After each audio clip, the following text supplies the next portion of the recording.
பார்க்க கோடி நன்மைன்னு சாஸ்திரங்கள் சொல்லுதுங்க. அதாவது குருவோட பார்வை பட்டாலே எப்படிப்பட்ட தீவனையும் அகன்று நன்மை வரும்னு. அப்படிப்பட்ட விசேஷமான கோவிலான குருவித்துறை பற்றி தான் இந்த வீடியோவில் நான் உங்களோட ஷேர் பண்ணிக்க போகிறேன். குருவித்துறை அதாவது குரு அமர்ந்த துறை, குரு வீற்றிருந்த துறை அப்படிங்கிறது தான் குருவித்துறைன்னு பிற்காலத்தில் மருவி இருக்குங்க. மதுரையிலேருந்து கரெக்டாக 35 கிலோமீட்டர்ஸில் இந்த கோவில் இருக்குது. இந்த கோவில் வந்து சோழவந்தான் அப்படிங்கிற ஊருக்கு பக்கத்தில் அமைஞ்சிருக்குங்க. இவருக்கு ரீசன்ட் டைம்ஸில் தான் ஒரு தாந்திரிக் சொன்னார், நம்ம என்னதான் பிரதான தெய்வங்களை கும்பிட்டாலும் நவகிரக வழிபாடு ரொம்ப முக்கியம்னு. அதாவது படைத்தலுக்கே இறைவனுக்கு வந்து நவகிரகங்களோட துணை தேவை அப்படின்னு சொன்னார். எனக்கு அவர் ஜாதகத்தை பார்த்து குரு பகவான் நீசமாக இருக்காரு அப்படின்னு சொல்லி குரு பகவானோட கோவிலுக்கு நீங்கள் ஏதாவது போகணும் அப்படிங்கிறப்ப தான் நான் அந்த குருவித்துறை கோவிலுக்கு போக ஆரம்பித்தேங்க. சிவன் கோவில்களில் நம்ம குரு பகவானுக்கு முக்கியமான ஒரு பிளேஸ் இருக்கதை நம்ம பார்க்க முடியும். சொல்லப்போனால் சில பேர் தட்சிணாமூர்த்தியை குரு பகவானோட குழப்புவாங்க. தட்சிணாமூர்த்திங்கிறது சிவபெருமானோட அம்சங்க. அவருக்கு வியாழக்கிழமைகளில் கொண்டக்கடலை மாலையெல்லாம் சாத்திட்டு இருப்பாங்க. தட்சிணாமூர்த்தி வேற, நவகிரகத்தில் இருக்க குரு பகவான் வேற அப்படிங்கிறத நம்ம தெரிஞ்சுக்கணும்.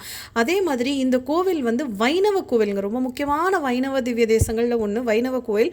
ஆனால் இதில் வந்து குரு பகவான் இருக்கிறார். ஸோ இது வந்து ஒரு ரேர் காம்போவாக நம்மளால் பார்க்க முடியும். பெருமாளை வந்து கும்பிட்டபடிக்கு குரு இருப்பார். சரி, எதுக்காக பெருமாளை குரு வணங்கின நிலையில் இருக்கார் அப்படின்னு எடுத்துக்கிட்டோன்னா, குரு பகவானோட மகன் வந்து கசன், அவர் வந்து சுக்ராச்சாரியர்கிட்ட மிருத சஞ்சீவனி மந்திரத்தை வந்து கற்றுக்கிறதுக்காக போகிறார். மிருத சஞ்சீவனிங்கிறது இறந்தவங்கள பிழைக்க வைக்கிற மந்திரம். ஆனால் அப்போ வந்து அவர் மாட்டிக்கிறார் அசுரர்கள்ட்ட. அவரை வந்து விடுவிக்கணும்னு பெருமாள்கிட்ட குரு பகவான் வேணுன இடம். குரு பகவான் தன்னோட மகன் கசனுக்காக நம்ம எல்லாரும் குரு பகவானோட வேண்டி அவரோட அனுகிரகம் கடாட்சம் கிடைக்கணும் அப்படின்னு சொல்லி வேண்டி போகிறோம். இங்கே அவர் தன்னோட மகனுக்காக பெருமாளை வேண்டி பெருமாள் அனுகிரகம் பண்ணிடும். இது வந்து கோயிலோட வெளிப்பிரகார வளங்க. கோயிலோட வெளிப்பிரகாரத்தில் அழகாக ஸ்ரீனிவாசர் இருப்பார். அதே மாதிரி யோக நரசிம்மரும் இருப்பார். கோவிலோட ஒரு முக்கியமான ஸ்பெஷாலிட்டியை நான் உணர்ந்த வரைக்கும் என்னன்னா, அந்த உள்ள நுழையிற இடம், அதுக்கப்புறம் பெருமாள் இருக்கிற இடம், இது எல்லாமே பார்த்தீங்கன்னா அப்படியே வந்து ஸ்ரீனிவாச பெருமாள் மாதிரியே இருப்பார்.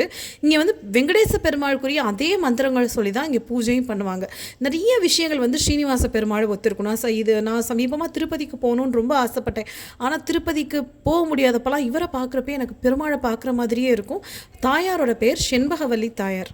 அப்படி சிவபெருமானுக்கு வில்வம் பிரீத்தியோ அதே மாதிரி தாயாருக்கும் வில்வம் ரொம்ப பிரீத்தி. அதனால வெளியே வந்து வில்வ மரம் பெருசாக இருக்குது பார்த்தீங்களா. இது வந்து அன்னதானம் கொடுக்குற இடங்க. தினப்படி கோயிலில் வந்து சூப்பராக அன்னதானம் நடக்கும். நம்ம மத்தியானங்களில் போனோம்னா நம்மளை கண்டிப்பாக சாப்பிட்டுட்டு போக சொல்லுவாங்க. ஸோ இதுதாங்க கோவிலோட என்ட்ரன்ஸு. இல்லை, இந்த கோயிலில் பெருமாளை பார்த்துட்டு தாயாரை பார்த்துட்டு அதுக்கப்புறம் தான் வந்து குரு பகவானை பார்க்கணும். ஃபஸ்ட்டு குரு பகவான் தான் வெளியே இருப்பார். அதே மாதிரி குரு பகவான் யாரோட சேர்ந்து உட்காந்துருப்பார்னா சக்கரத்தாழ்வாரோட சேர்ந்துருப்பார். ஏன்னா குரு பகவான் அவரோட மகன் கசனுக்காக வேணுனப்போ சக்கரத்தாழ்வாரை வச்சு தான் பெருமாள் வந்து மீட்கிறாரு குரு பகவானோட பையனை. அதனால சக்கரத்தாழ்வாரும் குருவும் சேர்ந்தபடிக்கு நமக்கு காட்சி கொடுப்பாங்க. முதல்ல சொன்ன மாதிரி குரு பகவான் பார்க்குறப்ப வாழ்க்கையில் எல்லா விதமான நன்மையும் உண்டாகுங்க. இப்போ நமக்கு கல்யாணம் ஆகணுமா, கண்டிப்பாக இவரை பார்த்துட்டே இருக்கப்போ கல்யாணம் நடக்கும். குழந்தை வேணுமா, நிச்சயமாக குழந்தை கிடைக்கும். அதே மாதிரி முக்கியமாக வேலைங்க.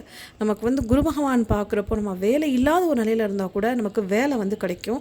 அதனால் இந்த கோவில் வந்து பெருமாளை மனசார கும்பிட்டுட்டு சித்திரரத வல்லப பெருமாள் அவரை கும்பிட்டுட்டு அதுக்கப்புறம் செண்பகவல்லி தாயாரை கும்பிட்டுட்டு நேராக குரு பகவான் சன்னதிக்கு வாங்க. சன்னதிக்கு வந்து குறிப்பாக வியாழக்கிழமைகளில் இந்த கோயிலில் அவ்வளோ கூட்டம் இருக்கும்.